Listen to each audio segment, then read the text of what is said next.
So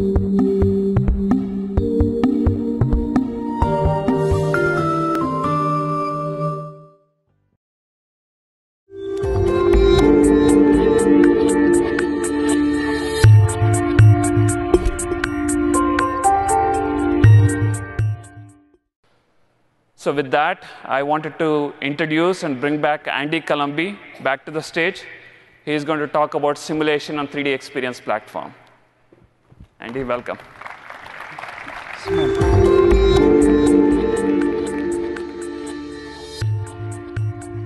This is my first Science in the Age of Experience. Can you hear me? And I already feel at home with you guys. I don't know why. Maybe it's all the good work that Scott's team is putting and the kind of warmth that you give me here. I must say that I took this new responsibility a year and a half back, and probably have spent more time with the Simula brand and their customers than with any other brand, even though I originally came from another brand.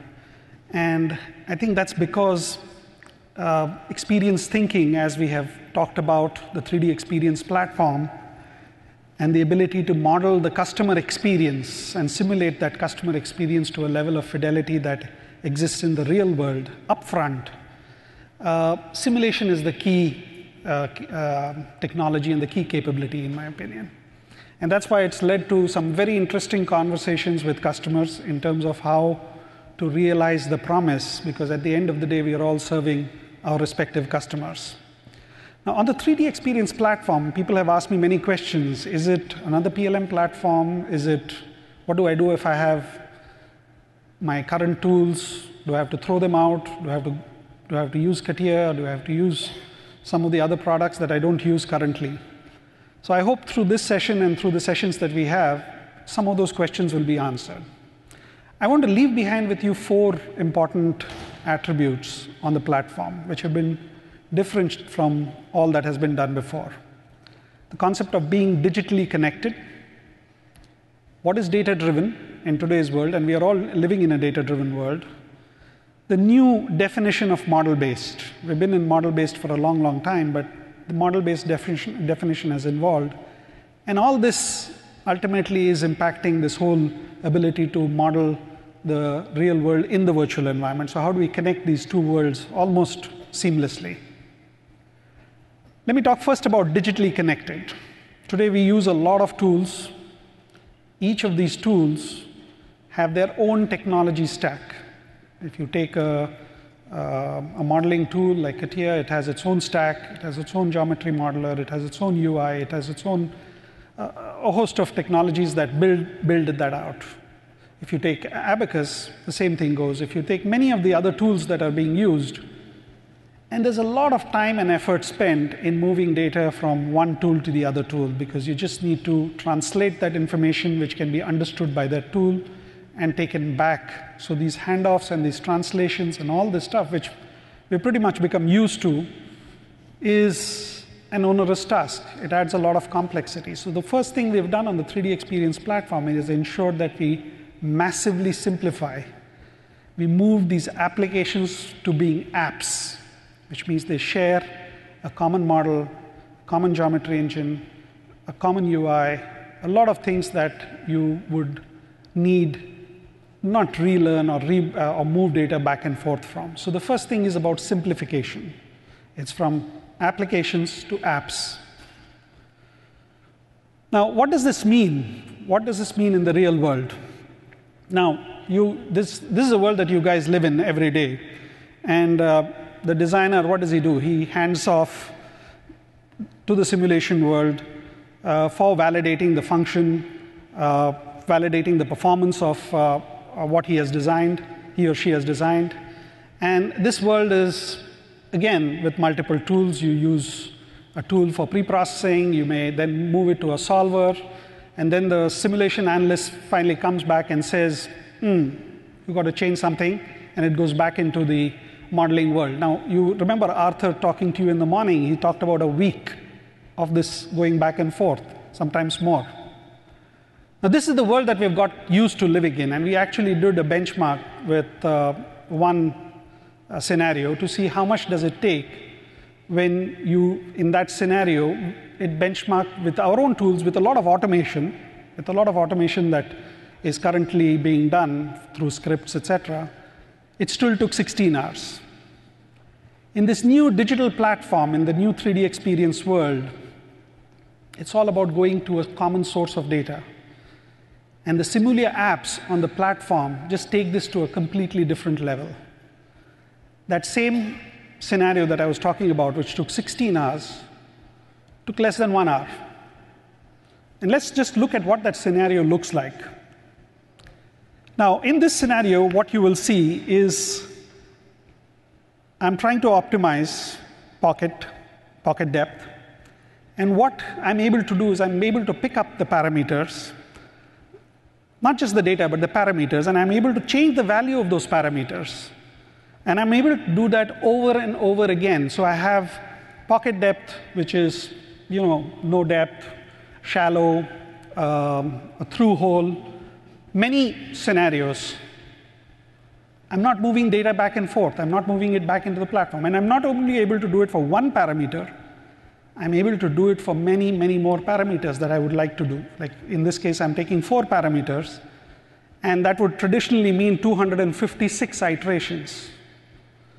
Now, these iterations also generate data. So if I want to connect this to a design objective, let's say stress, and I wanted to see how does this pocket depth impact stress, then I would have to extract data from each of these 256 data sets and test it out.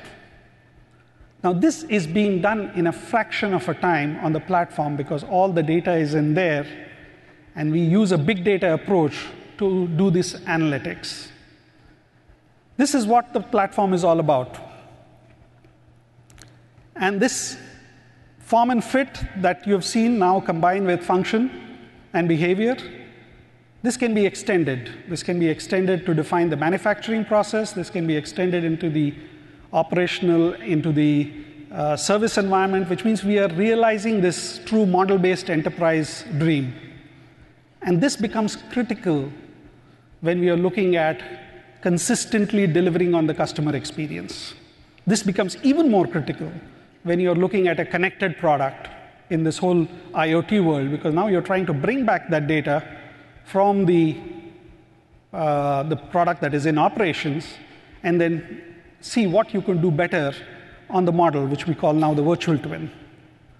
So this is really what the 3D experience platform is all about as far as simulation goes. But this journey, people have talked about, oh, does that mean I have to rip and replace stuff that I have had?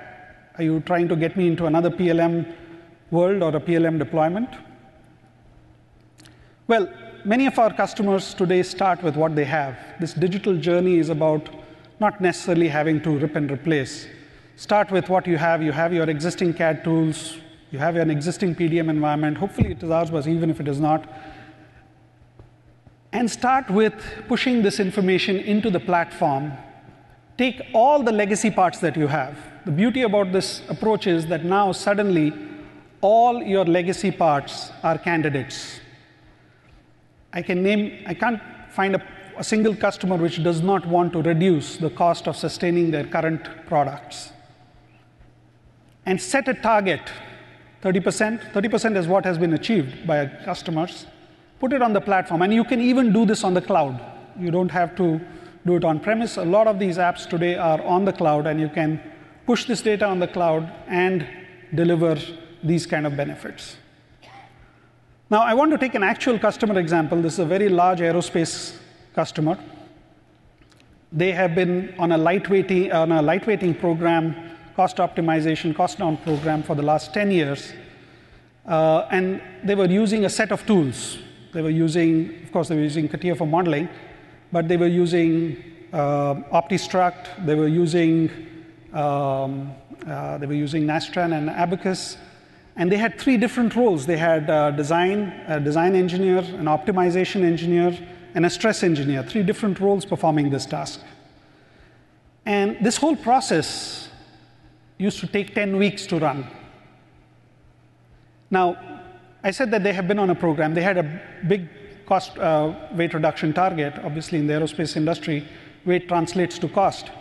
And they wanted to ensure that they reached that target. But the problem was that this process was not scalable. I mean, they put 500 engineers into this team, but there's a limit to which you can actually put people. Now, we ran a 6-month program with them, and we said, let's take that. And by the way, this company uses a different PLM solution. They use, of course, our CAD, but they use a different PLM solution. So we said, let's take that process and put it on the platform, and let's see what's its impact. They ran this program for 6 months, and the results were just dramatic, not short of dramatic.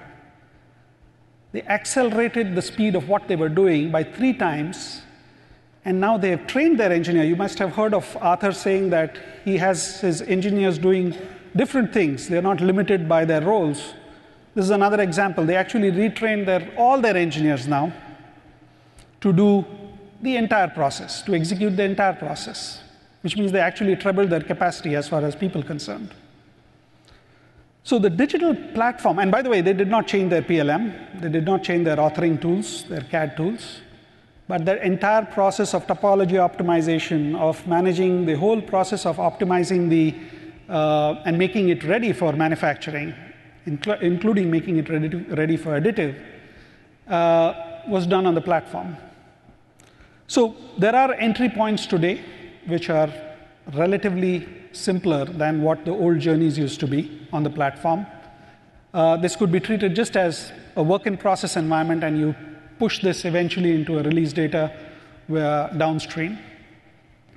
And this becomes the heart of many other digitalization journeys. So today, I keep talking to companies and customers who are into many areas of digitalization. I talk to chief digital officers who have got these big, grandiose plans of Industry 4.0.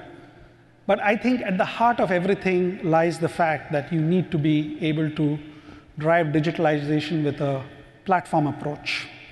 And at the heart of that lies simulation. So the good news for all of you here is that you are going to be playing, and you are already playing, but increasingly you'll be playing a bigger role, because digitalization is here, and it's going to be here for a long time to come. So with that, I want to thank you. Thank you, Scott. Thank you, Sumant. And I'm looking forward to the next presentation, which will show actually how this journey is going to be made by a very, very big customer of ours. Sumant, thank you.